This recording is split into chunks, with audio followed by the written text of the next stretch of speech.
kan lalpa nge chumu sit na au thom ne an zo puye kalvari lam tluang chu chan tu nei lo vin ka lalpa du tak chu fam malo chang aming luru muna avana kalalpa tuar na chu nun nei lo te ta nun na ni si mangai vanga lalpa thil thon pek chu kan tharau ta nun top lo chu ani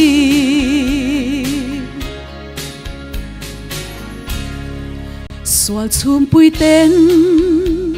bang lo vin min hual vela chapo na ten ahlia kalal mel chu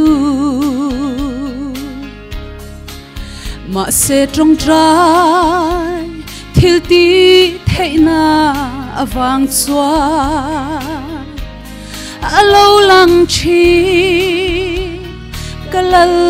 mel du om chu avana kalal pa tuar na chu nun nei lo te ta nun na ani si mangai vanga lalpa thil thon pek chu kan tharau ta nun top lo chu ani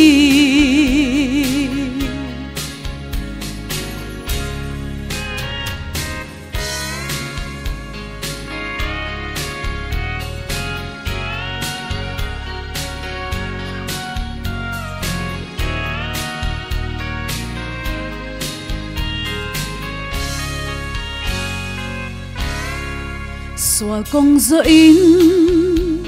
lo bo che chin ma ila avul reng si lalpa mangai na chu kan swal na te angin min thung ru silo avamake lalpa mangai na chu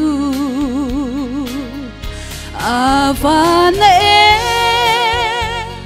kalalpa tuar na chu nun nei lo te